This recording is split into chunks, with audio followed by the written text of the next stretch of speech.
누가복음 이렇게 성경을 읽으면 다양한 이 스토리를 우리가 보게 되잖아요. 예수님이 어떤 분인지, 그리고 제자들은 또 어떤 삶을 살아야 하는지, 그리고 사람들은 또 어떤 반응을 하고 사는지를 보여주고 있습니다. 그래서 우리가 믿는 예수님을 우리가 바라볼 수 있어야 되고, 제자된 우리의 삶이 어떤 삶이어야 되는지, 세상을 보면서 우리는 이렇게 반응하는 사람들을 보면서 우리가 어떻게 대해야 되는지 다양한 어떤 교훈들을 우리가 가지고 살아야 되겠죠. 저는 오늘 그 제자들의 전도하는 이야기를 중심으로 말씀을 나눠보려고 하는데, 예수님이 이제 하나님 나라 복음을 전파하시기 위해서 제자들을 불렀잖아요. 제자들을 불러주시고 또 제자들에게 이제 둘씩 짝을 지어가지고 전도를 시켜요. 오늘 9장도 그렇고 10장도 그 모습을 보여주고 있거든요. 이 본격적으로 제자들이 세상에 나가서 복음을 전하는 사역은 이제 사도행전에서 이루어지죠. 누가복음과 사도행전을 기록했잖아요. 제자들이 사복음서에서는 복음으로 훈련된 이야기라면, 그 훈련된 제자들이 사도행전에서는 어떻게 해요? 본격적으로 사역의 장을 펼치는 이야기. 오늘 우리의 이야기는 누가복음도 있고 사도행전도 있죠. 예수님을 따라다니면서 배웠던 이야기, 또 내가 직접 해봤던 이야기. 그런데 사도행전에서는 성령의 능력을 힘입어서 그 실제로 열매를 맺는 이야기.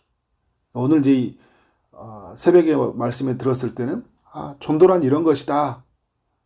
전도에 대한 가치, 전도는 이런 일이 일어날 때 이런 자세를 가져야 된다는 것들을 우리가 배우는 거예요. 근데 여러분, 우리의 삶의 현장에서는 어떤 이야기도 필요합니까? 사도행전적 이야기가 필요한 거예요. 성령을 힘입어서 실제로 변화시키는 이야기.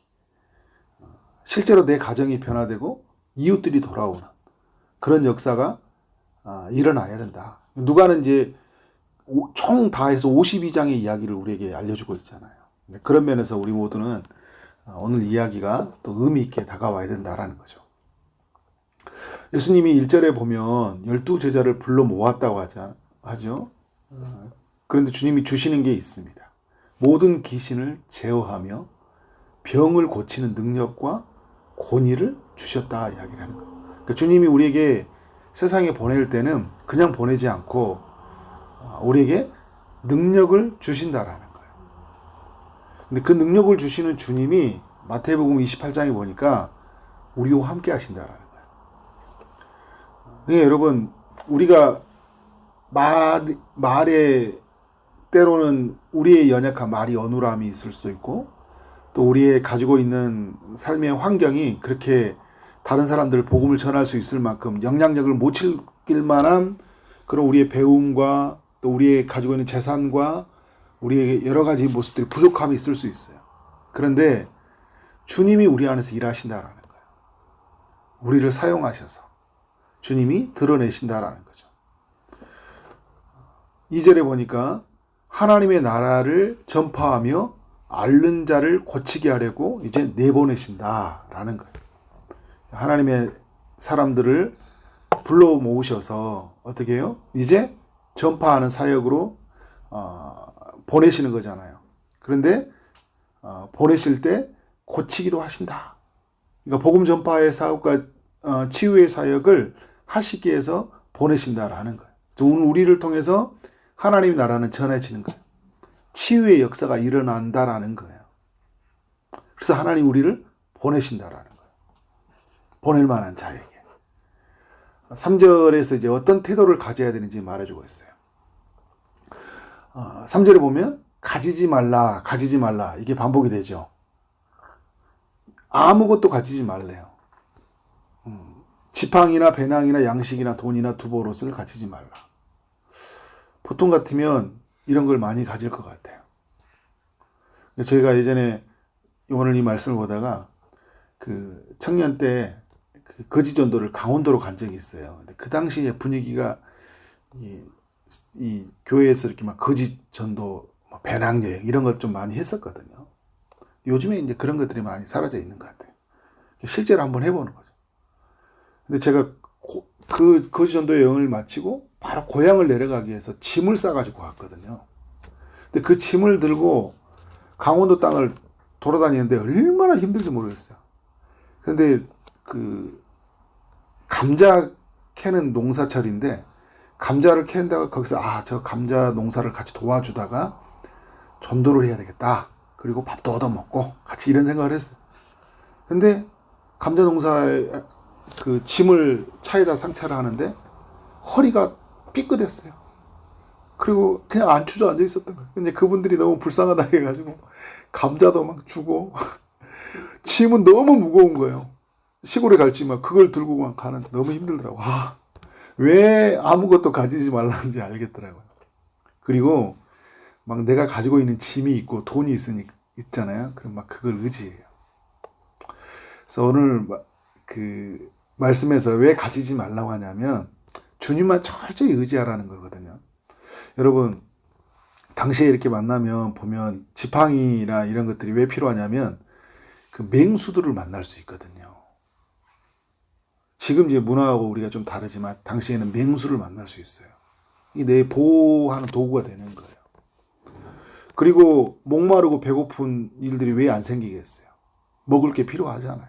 그러니까 배낭에 먹을 것도 싸야 돼요. 그런 거 저런 거 의지하면 어떻게 돼요? 오늘 내 삶 속에서 하나님이 일하실 거에 대한 그 기대감들 이런 것들보다는 그냥 내가 있는 것들을 먹고 내가 채우고 사는 거죠.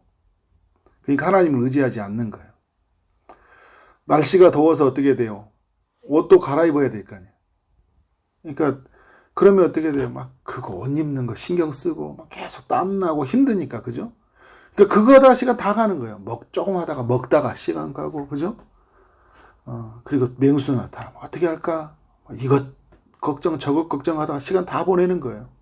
그래서 가야 될 장소로 가지 않고 어떻게 돼요? 내가 편한 장소, 위험하지 않는 장소를 따라서 계속 다니는 거예요. 하나님이 예비된 사람들이 아니라 내가 좀 편하고 좋은 환경으로 계속 가는 거예요. 그래서 여러분 하나님의 일하심들을 경험하지 지극히 제한해서 경험할 때가 많이 있거든요. 우리도 살다 보면 많이 이렇게 제한하다 보니까 하나님의 일하심들을 너무 우리가 작게 만나요. 나를 철저하게 비우고 내어드려 버려야 되는데 누구든지 하나님이 만나실 거를 생각하고 담대하게 하나님 뜻을 전해야 되는데 그렇지 못할 때가 많이 있어요. 그리고 교회 공동체도 마찬가지예요. 내게 허락한 소그룹에서나 또 우리 공동체의 모임에서 지극히 제한하는 모습들이 있어요. 하나님의 일하심들을. 그러니까 각 사람을 통해 여러 상황들을 통해서 일하시는 하나님을 많이 못 보는 거예요. 하나님은 우리에게 간증의 이야기들을 풍성하게 주시기 위해서 많은 상황들, 많은 사람들을 허락해 주시는데 우리 너무 제한적으로 살다 보니까 작아요, 경험이. 여러분 아무것도 안 가져가게 될 때 뭘 경험하게 됩니까? 하나님의 준비하심을 경험하게 되는 거죠. 여호와 이레. 채워주신 하나님을 경험하게 되는 거예요. 가지고 가지 않았으니까 먹을 것이 없으니까 먹을 것을 채워주신 하나님을 만나게 되고 맹수로부터 보호하시는 하나님을 만나게 되는 거고 그죠? 나를 따뜻하게 입히시기도 하고 보호하시는 그 하나님을 만나기도 하는 거죠. 저도 그때 강원도에 가서 너무 이제 아무것도 움직일 수 없어 배가 고파 죽겠는데 그냥 길거리에 주저앉아 있었어요. 막 짐은 무겁고 근데 그 앞에 슈퍼 앞에 있는 어떤 사람이 저를 너무 불쌍히 여기더니 김밥을 하나 가져오더라고요. 그래서 그분하고 같이 대화를 나누는데 그분이 그 김만복이라는 사람이거든요. 거지요, 거지. 제가 너무 불쌍해가지고 그 시커먼 손으로 김밥을 들고 와가지고 저를 주더라고요. 그러더니 자기들이 머물고 있는 그 다리 밑에 집이 있는데 같이 가자는 거예요. 저를 같은 동료라고 생각했어요. 같이 이야기하고 하나님이 저 사람을 붙여주셨나 보다 하고 같이 있잖아요. 근데 하나님이 또 그렇게 또 채워주는 거예요. 이런 사람을 동원해가지고. 아무것도 없으니까. 또 감사하더라고요. 그분이 준 것도 너무 배고프니까. 그 강릉 그 역에서, 버스 터미널에서 거기서 목이 막 튀기면서 자고 있는데 와, 진짜 내가 잠잘 수 있는 것이 너무 감사하구나. 막. 특별한 경험이었어요. 그때 하는 동안. 하나님이 사람들 만나게 하셔서 복음이 흘러가게 하시고, 하나님만 의지하게 만드시더라고요. 그래서 여러분, 우리에게 너무 중요한 건데, 사절에도 보니까 어느 집에 들어가든지 거기서 머물다가 거기서 떠나라 이야기하잖아요. 그러니까 머물다가 거기서 떠나라. 이 말은 뭐냐면 우리가 더 좋은 곳을 찾아서 여기저기 돌아다니지 말라는 거예요. 우리가 예를 들어 노방전도 간다고 생각해 보세요. 축호전도 간다고 생각해 봐요. 집집마다 가는. 우린 좋은 곳을 가고 싶어 하잖아요. 근데 우리가 생각하는 좋은 곳을 가지 말고 어떻게 해요? 머물다가 웬만하면 머물라는 거죠. 그러니까 이제 어떤 한 지역을 가게 되면 이건 지역적 전도의 의미를 가지고 있으니까 어떤 한 지역을 가면 웬만하면 머물라는 거예요. 머물다가 거기서 떠나라는 거죠. 그러니까 더 좋은 걸 찾아가지고 여기저기 돌아다니지 마라. 더 좋은 사람 만나기 위해서 좀 더 편하기 위해서 사람 만나려고 여기저기 이 사람이 좀 더 괜찮을 것 같은데 그렇게 다니지 말고 내게 붙여준 사람 이 사람인가 싶어서 어떻게 해요? 그 사람에게 시간을 쓰라는 거예요. 만족스럽지 못한 대접을 받더라도 머물라라는 거. 근데 여러분 이게 전도할 때만 필요한 게 아니라 우리 일할 때도 다 필요해요. 내게 더 좋은 일을 찾으려고 더 많은 연봉 주고 더 많은 좋은 사람들 만나려고 어때요? 막 여기저기 돌아다니지 말라는 거죠. 교회도 봉사할 때도 나한테 더 좋은 일들 하기 위해서 어떻게 해요? 막 여기저기 하지 말고 한번 해보면 진득하게 그 일을 해보라는 거죠. 그때 하나님이 일하신 걸 우리가 만나게 되는 거예요. 하나님이 준비하신 그것에서 역사하신 하나님을 만나게 되는 거죠. 근데 이런 일이 있죠. 5절에 갔는데 영접하지 않는 거예요. 머물려고 했는데 영접하지 않는 거예요. 우리를 받아들이지 않는 거예요.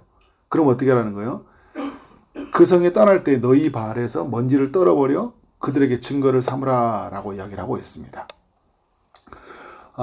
먼지를 떨어버린다라는 것은 어떤 의미를 가지고 있냐면 하나님의 심판이 이곳에 임한다라는 그것을 사람들한테 보여주는 의미를 담고 있어요. 그러니까 여러분 이제 이런 거잖아요. 이 사람이 복음을 들었던 사람이 이렇게 이야기할 거예요. 잊어버리잖아요. 나중에 하나님 앞에 섰을 때 어떤 이야기 하겠어요? 나한테 복음을 전해준 사람이 없었다 아무도. 그때 너에게 왔던 사람 발에서 뭔가를 털어버린 사람 만나지 않았냐. 뭐를 삼는 거예요? 증거를 삼는 거예요. 그죠? 그리고 먼지를 털어버린 나는 뭐냐면 어떤 이야기를 할 수 있을까요? 하나님께 맡기는 마음을 가지고 자유한 마음을 갖고 사는 거예요. 또. 거절했으니까 어떻게 되는 거예요? 나는 할 것 다 했잖아요. 그죠? 그런 면에서 내가 하나님이 이 일에 사용되어졌다는 것 그 자체로 내가 기뻐하고 또 이것이 나에게 또 위로가 되는 거예요. 그래서 하나님이 예수님이 이제 제자들에게 말한 거예요. 먼지를 털어버리라 하는 그 자체는 뭐냐면 계속적으로 거기에 머물라고 했으면 제자들한테 너무 힘든 이야기지만 또 먼지를 털고 나오라고 하면 어떻게 해요? 하나님 주님이 나 아시는구나. 또 위로가 되는 거잖아요. 여러 의미를 다 담고 있는 거예요. 네, 여러분 중요한 이야기가 있습니다. 6절에서 어떻게 합니까? 제자들이 나가서 주님의 이 말을 듣고 나갔다라는 거예요. 각 마을에 두루 다녔다라는 거죠. 곳곳에 복음을 전하며 복음을 전한다. 네, 여러분 6절에 굉장히 의미가 많이 있는 거예요. 나가라, 두루 다니며 곳곳에 복음을 전하라. 병을 고쳤더라. 제자들이 이 예수님의 이야기를 지금 오늘 나의 이야기로 만든 거죠. 우리가 여러분 수없이 많은 복음 전도에 관한 이야기를 들었지만 오늘 내가 지금 만드는 이야기로 만드는 사람들은 극히 소수예요. 그 복음을 향해 달려간 사람들의 이야기는 극히 소수입니다.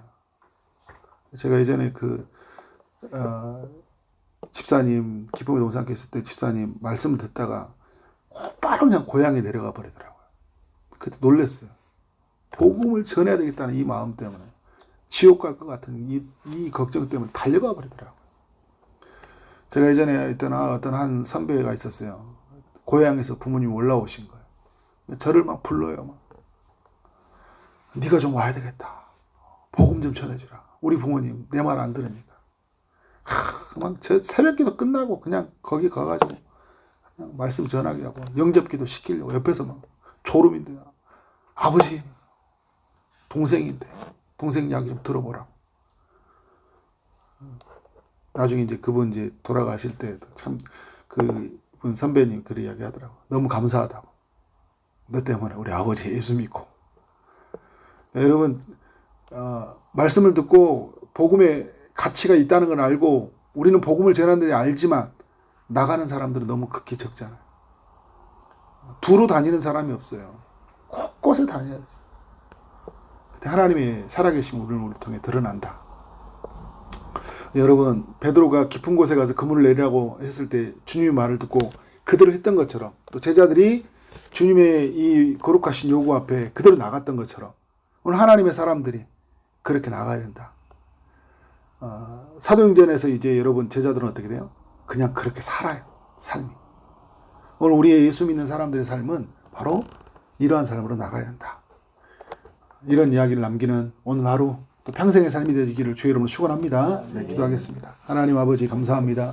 누가복음의 9장이 긴 말씀을 읽고 특별히 제자들을 파송하는 그 이야기를 우리가 살펴보게 하시니 감사합니다. 주님, 우리가 예수 그리스도를 알고 또 주님 우리에게 요구하시는 거룩한 음성 또 우리를 내보내시는 그 하나님의 명령을 우리가 압니다. 주님, 우리가 듣고 잊어버리는 삶이 아니라 하나님 말씀을 듣고 나가는 삶이 되기를 원합니다. 복음이 필요한 사람들에게 나가게 하시고 각 마을에 두루 다니며 곳곳에 복음을 전했던 제자들의 이야기처럼 오늘 우리의 삶에 이러한 이야기가 남겨지도록 인도하여 주옵소서. 오늘 우리를 통해 죽어가는 영혼이 죽기로 돌아오는 그 구원의 역사가 나타나도록 인도하여 주옵소서. 오늘 사랑하는 성도들 중에 여러 가지 기도 제목을 가지고 있는 이들이 있습니다. 아픔 중인 이들에게 치료의 강선을 비춰주시고 또 취업을 준비하고 결혼을 준비하고 임신을 준비하고 출산을 준비하고 여러 기도 제목을 가지고 하나님 앞에 기도하며 나가는 모든 이들에게 응답하여 주옵소서. 예수 그리스도의 이름으로 기도를 쌓옵나이다. 아멘.